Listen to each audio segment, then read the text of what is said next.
우리는 레위기의 5대 제사를 통해서 하나님이 기뻐하시는 예배자가 어떤 사람인지 누구인지를 살펴보고 있습니다. 어제 새벽에는 우리가 5대 제사 중에 첫 번째 제사인 이 번제를 통해서 우리가 어떤 예배자가 되어야 되는가 그 내용을 우리가 보았죠. 하나님은 번제를 통해 우리가 어떤 예배자가 되어야 되는가 세 가지로 우리에게 교훈해 주셨습니다.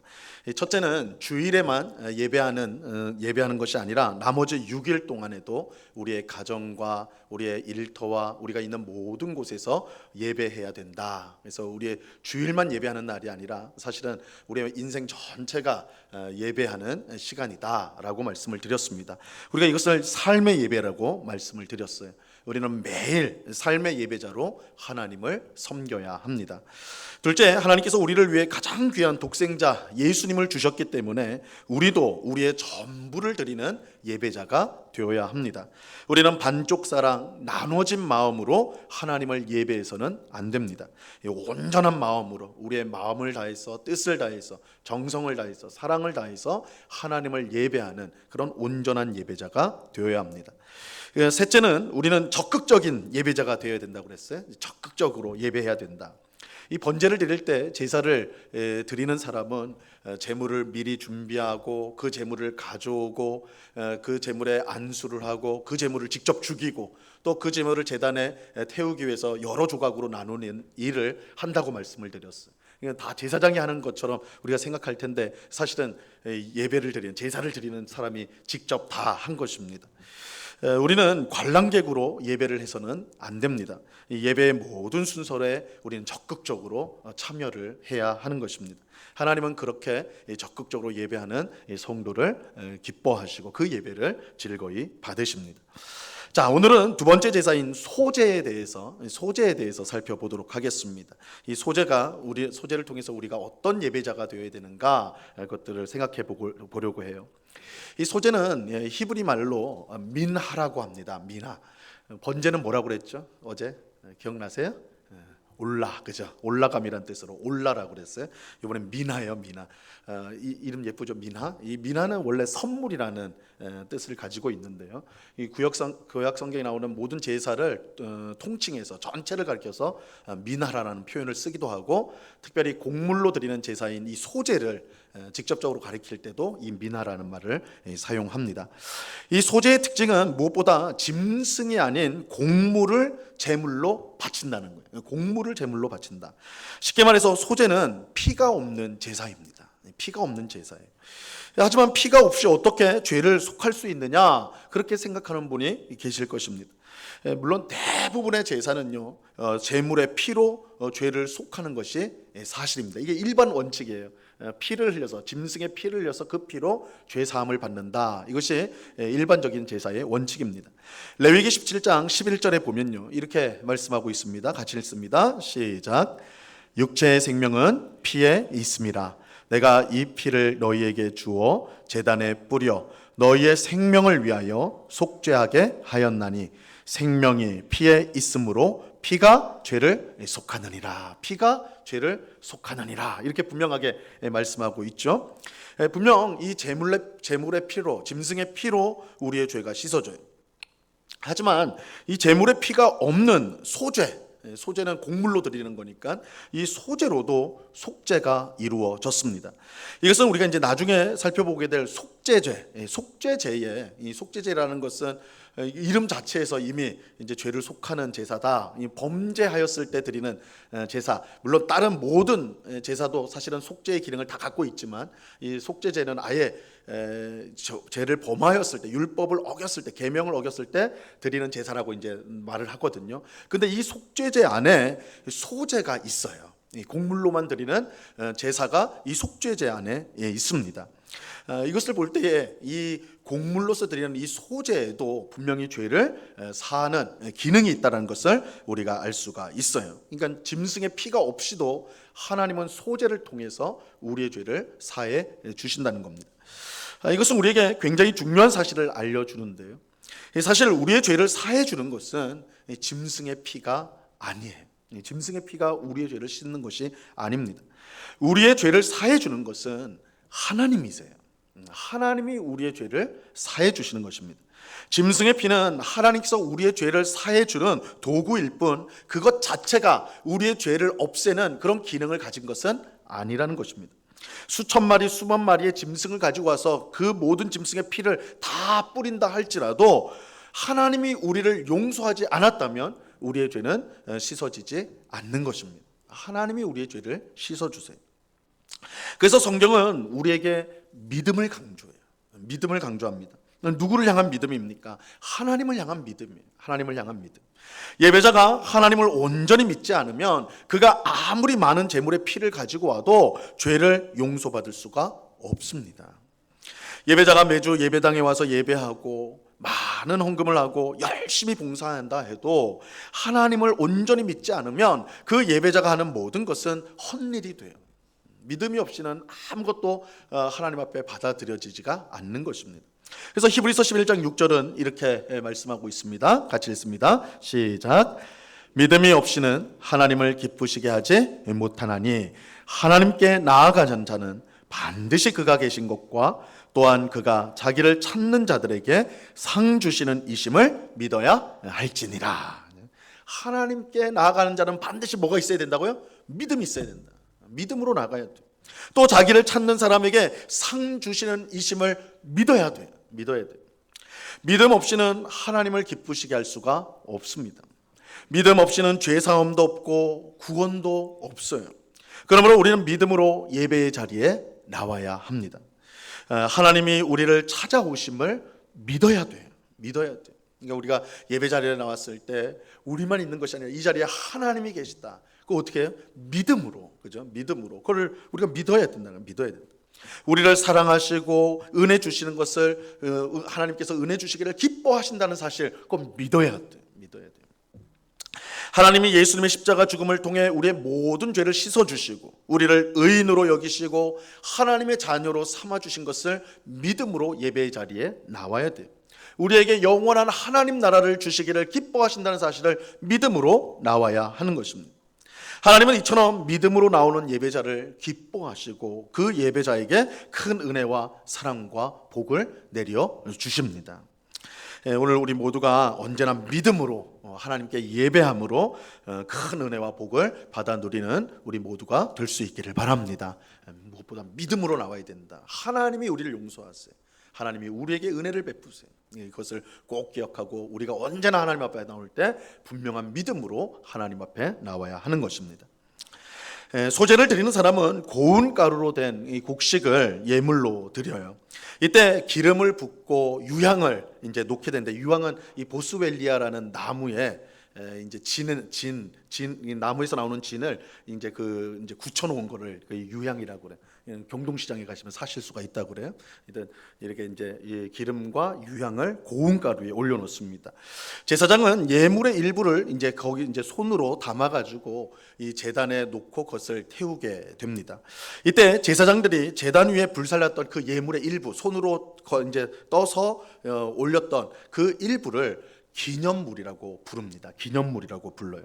이 기념물을 제외한 나머지 예물은 제사장에게 주게 됩니다. 번제는 다 태웠다고 그랬죠. 하나님 앞에 가죽을 빼고 다 드렸는데 이 소제의 경우는 이 일부만 하나님 앞에 번제로 제단 위에서 태우고 나머지는 제사장에게 주게 되어 있습니다.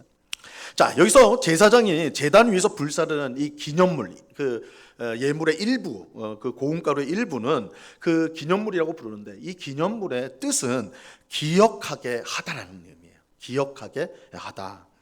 이것은 소제가 하나님으로 하여금 기억하게 하는 제사라는 의미입니다. 하나님은 소제를 통해 제사 드리는 사람을 기억하세요. 그래서 우리가 소제를 딱 드리면 하나님께서 그 소제를 통해 그 소제를 드리는 그 사람, 예배자를 기억을 하신다는 거예요. 무엇을 그러면 기억을 하는 것일까요? 무엇을 기억하는 것일까요?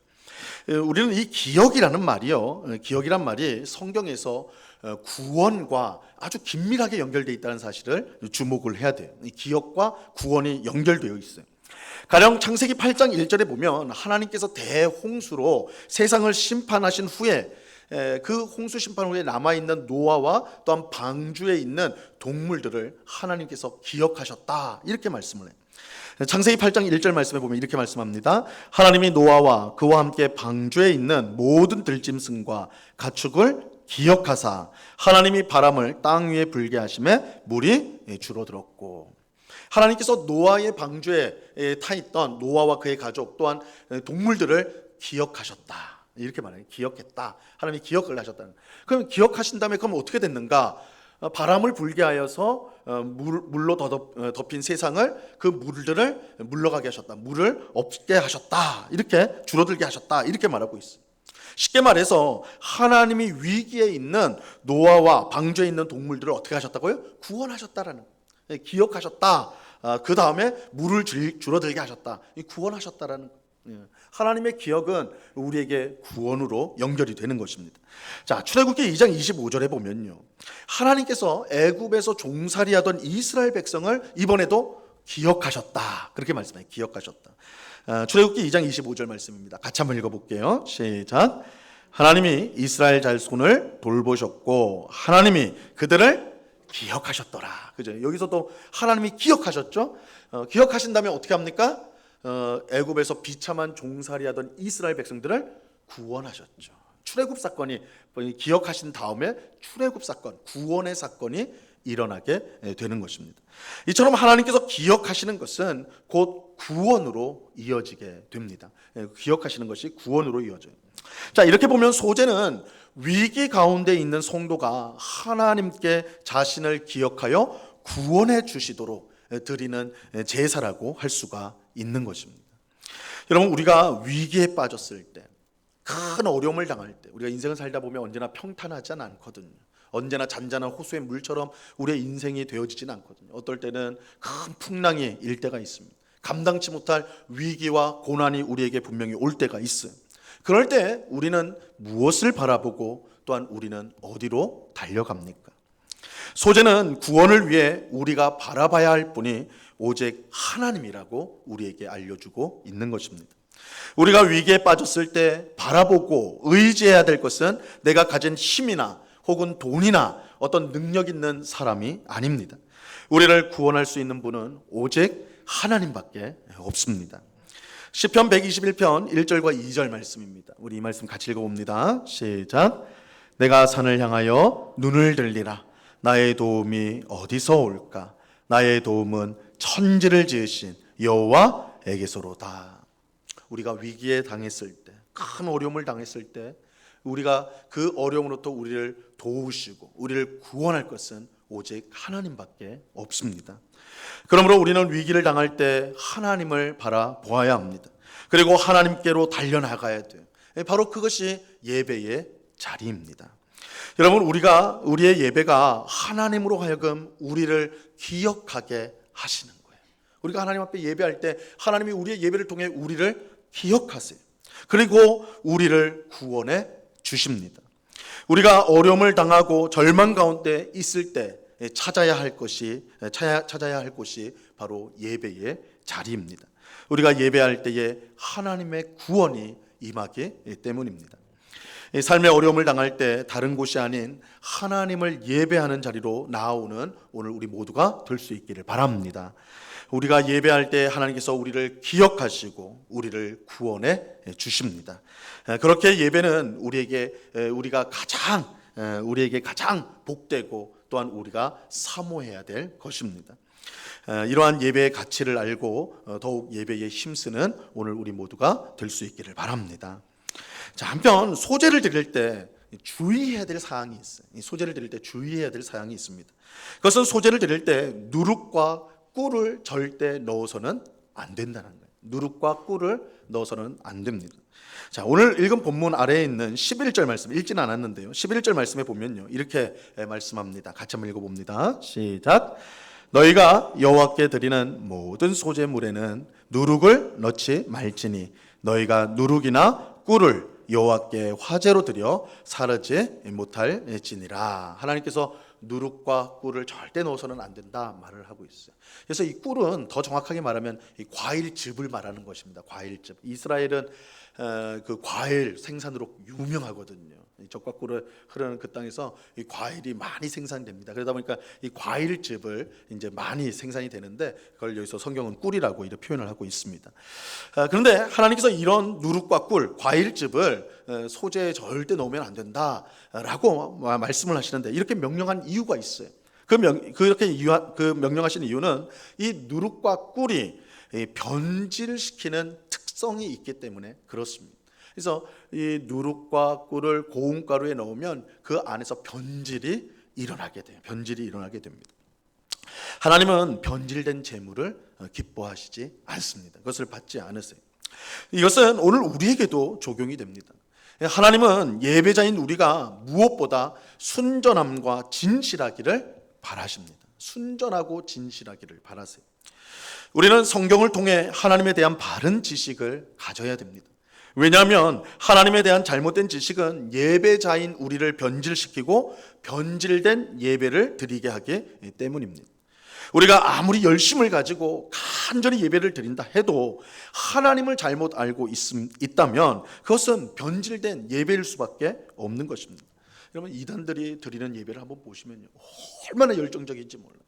정말 얼마나 정성을 다하고 진짜 보면 야, 대단하다, 어떻게 저렇게 예배할 수 있을까 할 정도로 그렇게 간절하고 아주 정성껏 드린단 말이에요. 하지만 그들은 하나님을 바르게 알지 못하기 때문에 이 변질된 예배자에 불과한 것입니다. 하나님을 바로 아는 지식, 그런 순전함이 우리에게 있어야지 하나님을 기쁘시게 하는 예배자가 될 수가 있는 거예요. 또 우리는 생활에 있어서, 지식뿐만 아니라 생활에 있어서 순전하고 진실해야 합니다. 하나님에 대한 바른 지식이 있지만 삶의 모습은 전혀 그렇지 못한 경우가 있을 수가 있어요. 예수님의 시대의 바리새인들이 그런 사람들이었습니다. 그들은 하나님에 대한 바른 지식을 갖고 있었습니다. 하지만 그들의 삶은 교만과 위선으로 가득했습니다. 교만과 위선으로 가득했어요. 예수님은 그런 바리새인들을 향해 독사의 새끼라 부르면서 아주 무섭게 그들을 꾸짖으셨어요. 하나님은 재물을 변질시키는 누룩과 꿀을 절대 넣지 말라고 명령하십니다. 이 명령을 따라 우리는 순전하고 진실한 예배자가 되도록 힘써야 합니다. 그러기 위해서 하나님을 바르게 아는 지식을 가지고 순전하고 진실한 삶을 살도록 우리는 힘을 써야 하는 것입니다. 자, 마지막으로 소재를 드릴 때 이번에는 반드시 넣어야 될 게 있어요. 반드시 넣어야 될 것. 그것은 소금을 넣어야 했습니다. 소금을 넣어야 돼요. 누룩과 꿀은 절대 넣어서는 안 되지만 소금은 반드시 넣어야 돼요. 반드시 넣어야 돼요. 자, 오늘 읽은 본문 아래에 있는 13절 말씀에 이렇게 나와 있습니다. 같이 읽습니다. 시작. 내 모든 소재물에 소금을 치라. 내 하나님의 언약의 소금을 내 소재에 빼지 못할지니 내 모든 예물에 소금을 드릴지니라. 소금을 반드시 넣어야 하는 이유는 이 누룩과 꿀을 넣지 말아야 하는 이유와 정확히 똑같아요. 정확히 똑같은 이유로인데 소금은 변질을 막습니다. 소금은 변질을 막는 기능을 해요. 그래서 소금은 변함이 없는 것을 상징하는 것입니다. 소금은 변함이 없다, 늘 항상 똑같다, 이것을 상징하는 것이 소금이에요. 예배자는 변함없이 하나님을 사랑하는 사람이 되어야 합니다. 하나님께서 우리를 변함없이 사랑하시기 때문에 우리 또한 변함없이 하나님을 사랑하고 예배해야 하는 것입니다.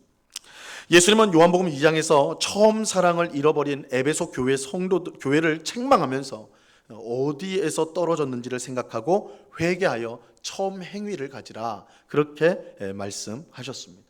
그들은 처음에는 너무너무 하나님을 사랑했어요. 주님을 사랑하고 주님의 뜻대로 살려고 힘썼어요. 그런데 어느 순간부터는 변질이 돼버린 거예요. 변질이 되어버렸어요. 그래서 주께서는 너희가 어디서 떨어졌는지 그거 살펴보고 회개하고 처음에 가졌던 그 사랑을 가지라고 말씀하셨던 것입니다. 여러분, 우리는 하나님이 변함없이 우리를 사랑하듯이 우리 또한 변함없이 하나님을 사랑하고 있습니까? 우리는 하나님을 변함없이 감사함으로 예배하고 있습니까?